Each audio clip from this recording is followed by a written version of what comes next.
Riba. Riba. Pengertian. Salah satu perilaku ekonomi yang tidak Allah sukai adalah riba. Namun, nyatanya praktik ekonomi yang satu ini masih kerap terjadi di masyarakat muslim. Riba secara bahasa bermakna ziyadah. Secara etimologi dalam bahasa Arab, arti arti az-ziyadah adalah kelebihan atau tambahan. Sementara itu, dari segi terminologi atau istilah, pengertian riba adalah nilai tambahan atau pembayaran utang yang melebihi jumlah piutang dan telah ditentukan sebelumnya oleh salah satu pihak. Asal-usul riba. Riba konon sudah ada semenjak peradaban Firaun di Mesir, peradaban Sumeria hingga peradaban Ibrani Yahudi. Kemudian mereka memperkenalkan sistem ini kepada bangsa Arab di semenanjung Arabia, tepatnya di kota Taif dan Yatsrib. Sistem riba atau penambahan bunga pinjaman mulai berkembang. Pada masa itu, sistem riba membuat kaum Yahudi sukses meraup keuntungan yang tidak terhingga. Masyarakat Arab jahiliyah bahkan sampai menggadaikan anak, istri, dan diri mereka sendiri sebagai jaminan utang riba. Akibatnya, mereka terjerat sebagai budak Yahudi ketika tidak mampu melunasi pinjaman tersebut. Pada akhirnya, praktik riba menjalar ke bangsawan kaum Quraisy jahiliyah di kota Makkah. Sebagaimana di kota Taif, praktik riba di Makkah pun merugikan banyak orang dan memperkaya pihak lainnya. Bahkan meski ajaran Islam sudah muncul di Makkah, praktik ini tidak sepenuhnya hilang.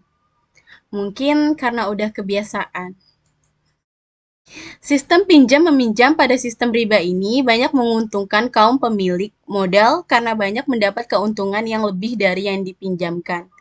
Dari adanya riba tersebut, sehingga Islam melarang atau mengharamkan adanya riba karena menumbuhkan tradisi sodakoh, sodakoh agar tidak ada yang teraniaya karena adanya riba. Hukum riba. Hukum riba Hukum riba adalah haram, apapun bentuknya. Jika ada tambahan yang dipersyaratkan di awal, hukumnya tetap haram, tidak berubah. Di dalam Al-Quran dan hadis juga ditetapkan bahwa dasar hukum riba jelas diharamkan. Islam dengan tegas melarang umatnya untuk melakukan transaksi jual beli dan hutang piutang jika di dalamnya mengandung riba. Larangan tersebut juga tertulis dalam beberapa ayat Al-Quran, diantaranya adalah sebagai berikut. Yang pertama adalah Surah Al-Baqarah ayat 276. Dalam surat ini, riba adalah salah satu perbuatan yang dimusnahkan oleh Allah Subhanahu wa taala, sebagaimana sebaliknya sedekah sangat disenangi. Setiap umat akan dibenci oleh Allah Subhanahu wa taala jika terus menjadi kafir dan selalu berbuat dosa. Yang kedua, surat Al-Baqarah ayat 278. Setiap orang yang beriman harus bertakwa kepada Allah Subhanahu wa taala dan wajib meninggalkan sisa hasil riba yang belum digunakan. Yang ketiga, Al-Quran surat An-Nisa ayat 161. Pada ayat tersebut, riba adalah kegiatan yang dilarang untuk dimanfaatkan sebagai pembiayaan kehidupan sehari-hari. Karena uang tersebut diperoleh dari jalan batil. Bahkan Allah Subhanahu wa taala juga telah menjanjikan siksaan pedih bagi orang-orang kafir. Macam-macam riba. Di dalam perdagangan sesuai syariat Islam, riba terbagi menjadi 5 jenis, yaitu riba fadl, riba yad, riba nasiah, riba qard, dan riba jahiliyah. Berikut ini penjelasan lengkapnya. 1. Riba fadl. Riba adalah kegiatan transaksi jual beli maupun pertukaran barang-barang yang menghasilkan riba, namun dengan jumlah atau takaran berbeda. Contoh, riba pada jenis ini yaitu penukaran uang 100.000 dengan pecahan 2.000, akan tetapi totalnya 48 lembar saja. Sehingga jumlah nominal yang diberikan hanya 96.000. Selain itu juga penukaran emas 24 karat menjadi 18 karat. 2. Riba yad. Pada jenis ini, riba adalah hasil transaksi jual beli dan juga penukaran barang yang menghasilkan riba maupun non-riba. Namun, waktu penerimaan serah terima kedua barang tersebut mengalami penundaan. Contoh ribayat dalam kehidupan sehari-hari yaitu penjualan motor dengan harga 12 juta jika dibayar secara tunai dan 15 juta melalui kredit. Baik pembeli maupun penjual tidak menetapkan berapa nominal yang harus dilunaskan hingga transaksi berakhir. 3. Riba nasiah. Riba adalah kelebihan yang didapatkan dari proses transaksi jual beli jangka waktu tertentu. Adapun transaksi tersebut menggunakan dua jenis barang yang sama. Namun, terdapat jumlah penangguhan dalam pembayarannya. Contoh, riba nasiah yaitu penukaran emas 24 karat oleh dua pihak berbeda. Saat pihak pertama telah menyerahkan emasnya, namun pihak kedua mengatakan akan memberikan emas miliknya dalam waktu 1 bulan lagi.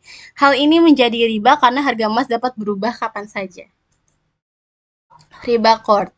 Pada jenis qard, riba adalah tambahan nilai yang dihasilkan akibat dilakukannya pengembalian pokok utang dengan beberapa persyaratan dari pemberi utang.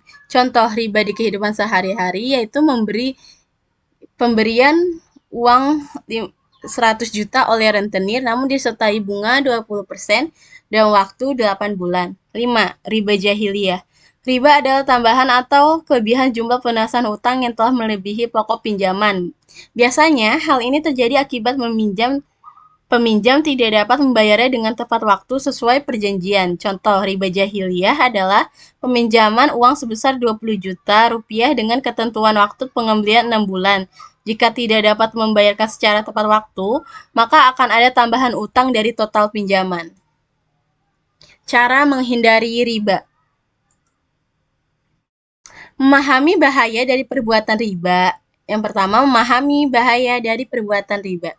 Di dalam Al-Quran, yaitu pada surah An-Nisa ayat 161, telah dijelaskan bahwa Allah SWT akan memberikan ganjaran berupa siksaan yang pedih kepada orang-orang pemakan hasil riba, karena uang tersebut diperoleh dengan cara tidak baik. Yang kedua, memindahkan tabungan ke bank syariah. Mengalihkan tabungan maupun kredit Anda ke bank syariah yang telah memperoleh fatwa DSN, Dewan Syariah Nasional, dapat menjadi salah satu cara menghindari riba. Pasalnya, dengan adanya peraturan sesuai syariat Islam, maka sedikit kemungkinan akan terjadi riba. Hindari praktik riba dan mulailah menggunakan lembaga keuangan syariah. Selalu bersyukur. Umumnya penyebab terjadi riba adalah kurangnya rasa syukur atas apa yang telah dimiliki.